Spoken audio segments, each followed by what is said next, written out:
Let's talk about the second derivative when we're discussing parametric equations. So let me finish drawing this blackboard and we'll choose yellow.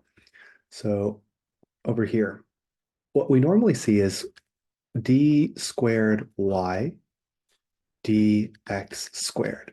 And so a question might ask, what is the second derivative of y with respect to x? And so when the question comes in like this, we're typically expected to understand that x is a function of t, y is a function of t, therefore they are related to each other. And we want to understand not what the derivative of x with respect to t is, or the derivative of y with respect to t necessarily, but we want to know what the derivative of y is when we change x. So they are related, and it requires you to remember something from very early on, the chain rule. And it requires you to understand kind of how the chain rule can be used to do almost something similar to like a change of base, like we did with logarithms. But let me show you how.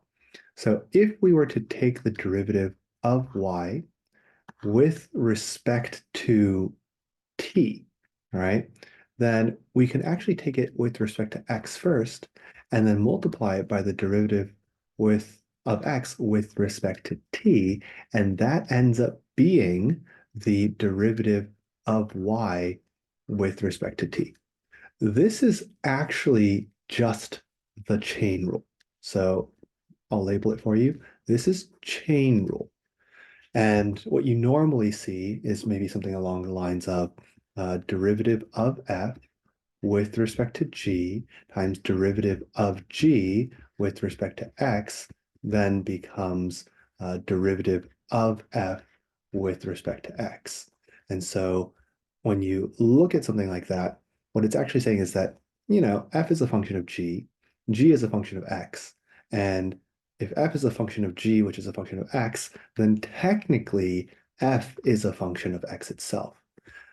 Most of you are more familiar with this kind of statement. If I take f of g of x, like this, and then I were to take the derivative, what does it become?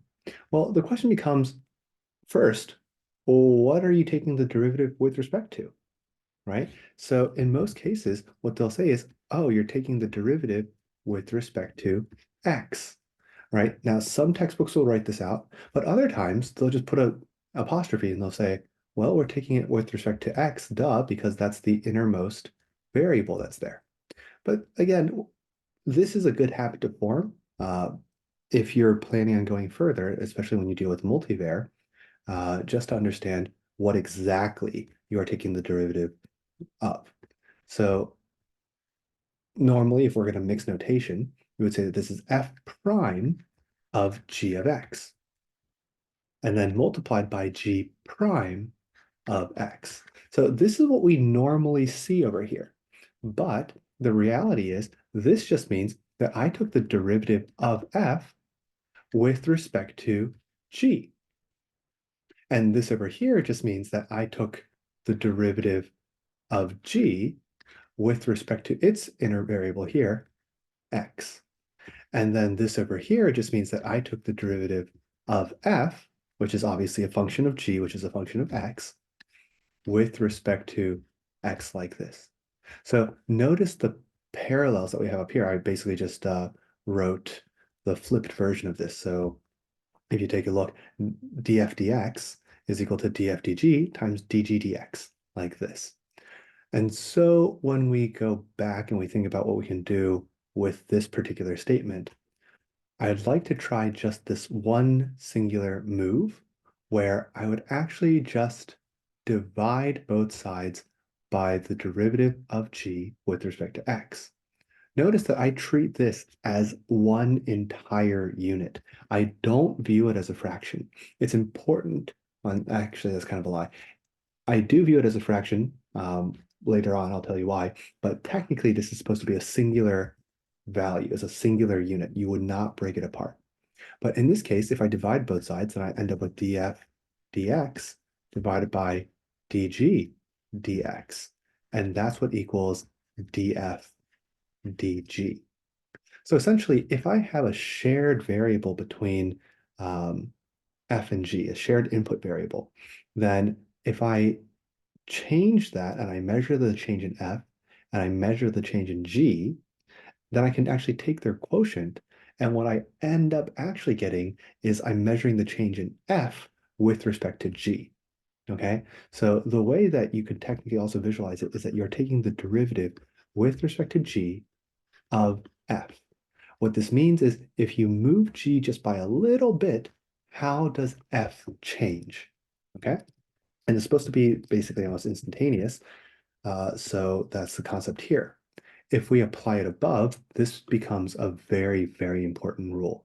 And I will write this in orange, right?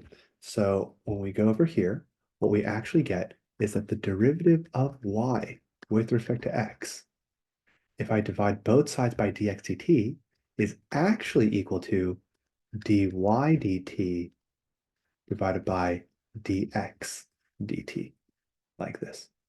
And so this becomes one of the best formulas for us to actually have, okay?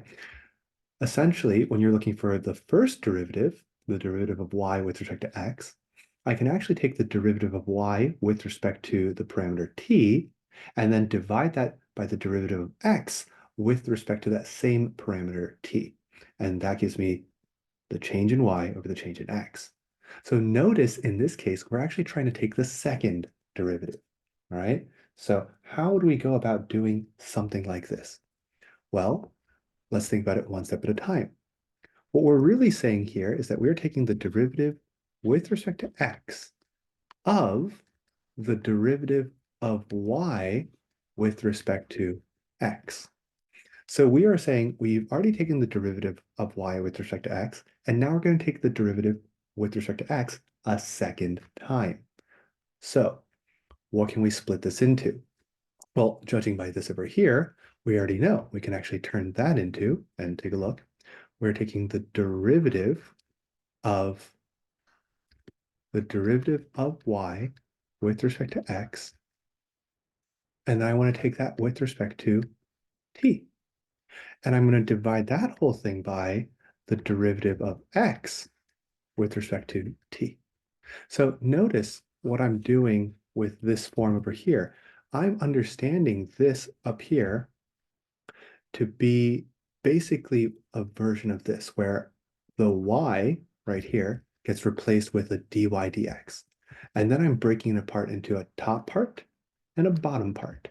So I'm going to take the derivative of this function with respect to t, and I'll divide it by the derivative of x with respect to t. So then I can actually understand what's going on here.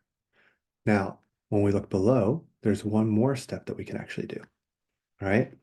So this will be a little bit more fun, a little bit more interesting, but y is a function of t, and x is also a function of t. So in that particular case, what you've said is essentially, I am going to take the derivative of essentially dy dt divided by dx dt, like this. And I'm taking the derivative of that with respect to t. And again, I can divide it all the way by another derivative down here, which is the dx dt, or I can just multiply by its reciprocal. So essentially 1 over dx dt, like that. Notice over here that this is a quotient, so you will have to apply the quotient rule in order to actually work it out. Or if you can, after you've evaluated this, simplify it first, and then just take the derivative with respect to t, and you can multiply by this 1 over dx dt, and you'll be totally fine. So this right here is basically how you take the second derivative of y with respect to x when you're dealing with parametric equations.